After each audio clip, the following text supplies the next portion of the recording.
Have you ever pondered over the term F.A.A, remote ID? What could it possibly be? Well, today we are going to unravel this mystery and simplify it for you. You should consider this new rule before you start this hobby or business.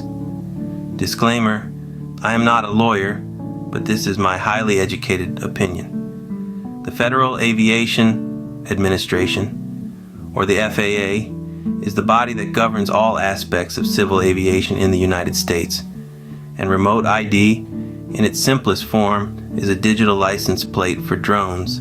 Now, imagine a world where every drone buzzing in the sky has a unique identifier, much like every car on the road has a unique license plate.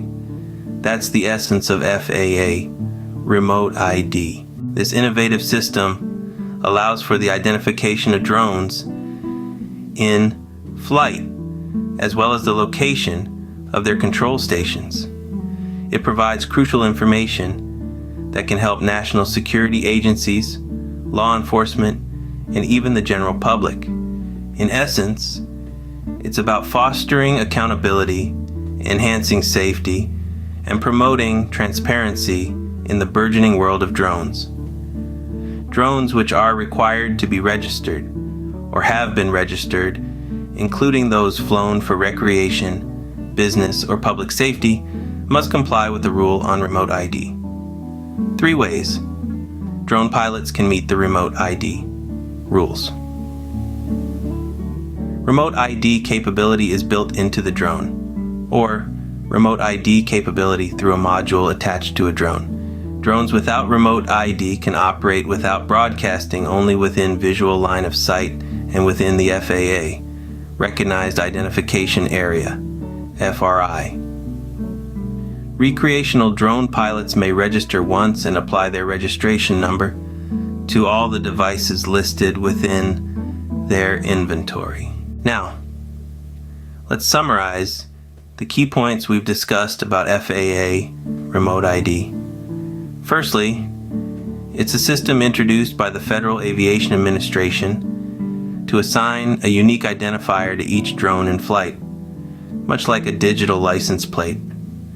Secondly, it's not just about identifying drones, but it also provides the location of their control stations, making it a comprehensive identification system. Thirdly, it's about promoting safety, accountability, and transparency.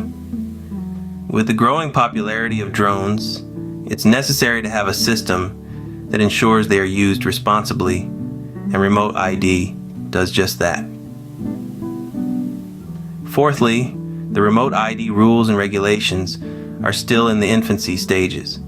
There are loopholes that may seem confusing. For example, according to Part 107, a remote pilot will not need ATC authorization to operate in uncontrolled Class G, or in most cases, controlled Class E airspace. And lastly, it's not just for the benefit of security agencies or law enforcement, but also for the general public. It's a step towards a safer and more transparent drone environment. So the next time you see a drone buzzing in the sky, remember, it's not just a piece of technology flying around. It's a part of a complex system governed by rules and regulations designed to ensure our safety and security. Also, if you are a competent and responsible recreational or commercial pilot, then remote ID should not be a burden. Frankly, the government should supply the remote ID module just like they supply the license plate. That's all for today.